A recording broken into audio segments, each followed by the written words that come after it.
Всем привет, дорогие друзья! Сегодня у меня в выпуске будет речь про мои гаджеты, с помощью которых я снимаю все свои видео, выпуски.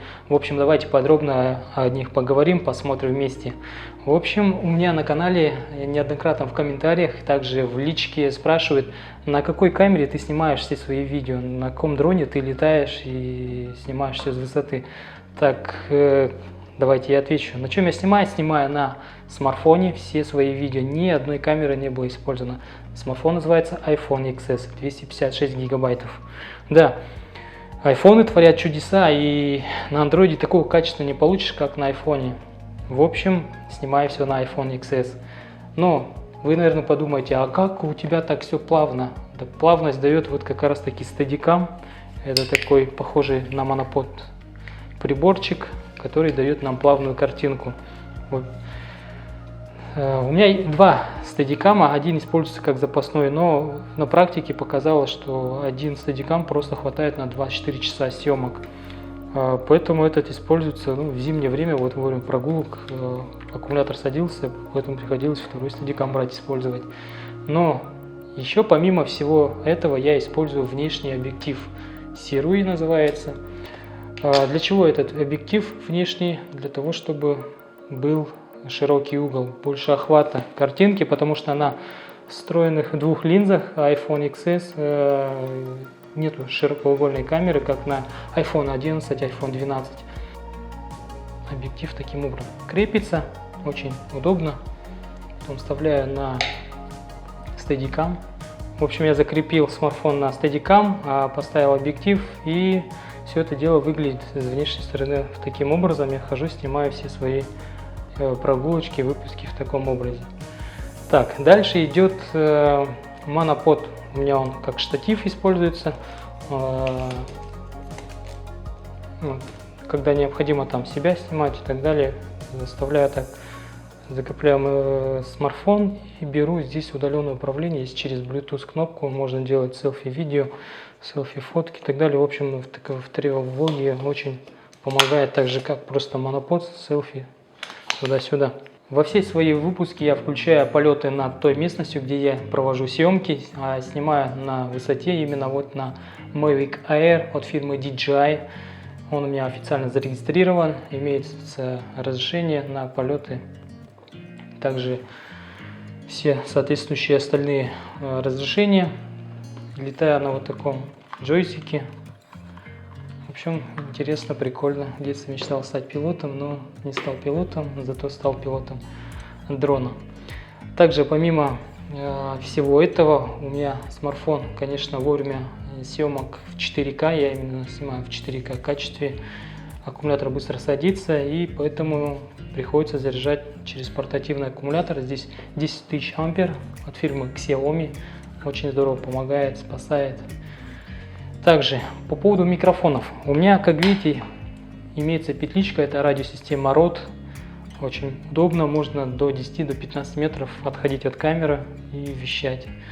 Но также есть во время прогулок используется такой накамерный микрофон, тоже фирмы Rode. У меня все микрофоны от Rode. Что такое вот мохнатик? Да, это мохнатик используется против ветра, когда вот чувствуете, наверное, мои первые видео, наверное, смотрели, когда у меня этих микрофонов не было, звук перебивал просто страшнейший ветер, и моего голоса не было практически слышно, либо где-то просто портились кадры именно ветровым звуком.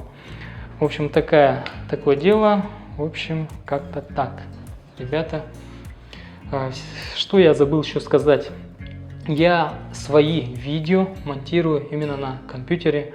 Я покупал недавно MacBook Pro 16 дюймов 2020 года, но через 2 месяца я продал, потому что, оказывается, я люблю монтировать на том редакторе, на котором я монтирую на Windows.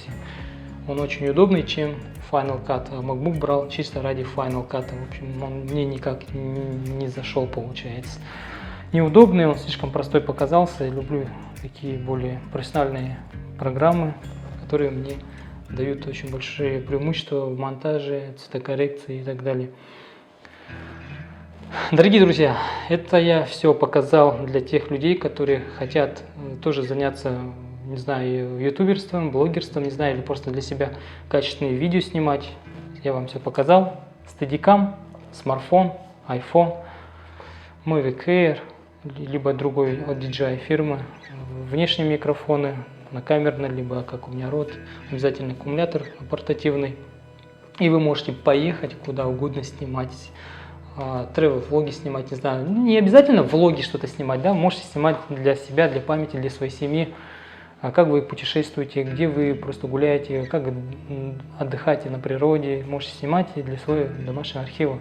Это очень прикольно, удобно.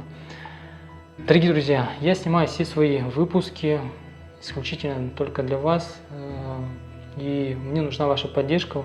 Как вы знаете, у меня подписчиков на сегодня 1400 человек, и это только начало, и, конечно, впереди большая работа, большая ответственность. Мне нужна ваша поддержка. Вы должны обязательно подписываться на канал. Можете не ставить лайки, можете даже ставить дизлайки. Это не столь важно. Самое главное это подписаться, потому что очень многие, смотрю по статистике канала, смотрят без подписки, без даже аккаунта. И очень много анонимных просмотров людей со стороны. Поэтому вы мне важны. Именно подписчики влияют и дают то преимущество для того, чтобы снимать дальше. Если у меня, конечно, не будет подписчиков, не будет просмотров, мне придется просто завязывать с этим делом, потому что нужна мотивация, нужен стимул, а мотивация это как раз таки вы, мои подписчики. Если вы будете расти, я буду снимать дальше, и буду снимать тот контент, который вы рекомендуете снимать, то, что вам интересно, и в принципе это я и продолжаю делать. В общем, самое главное подписаться. Предлагайте, советуйте, рекомендуйте мой канал, и все будет классно. Впереди у нас лето в Якутске. Я планирую снимать новые выпуски про Якутск, интересные места Якутии, travel места. Буду снимать все только для вас, и будут просто классные видео. Я улучшаю свой контент. Вы, наверное, заметили по моим последним свежим выпускам, что уровень качества повышается, не то, что раньше, как раньше только начинал. Поэтому буду расти, буду поднимать свой скилл. Самое главное с вашей стороны это поддержка. Поддержите меня, будет просто бомба на канале, бомбовые выпуски только для вас. В общем, дорогие друзья, всем спасибо большое, до скорой встречи, пока.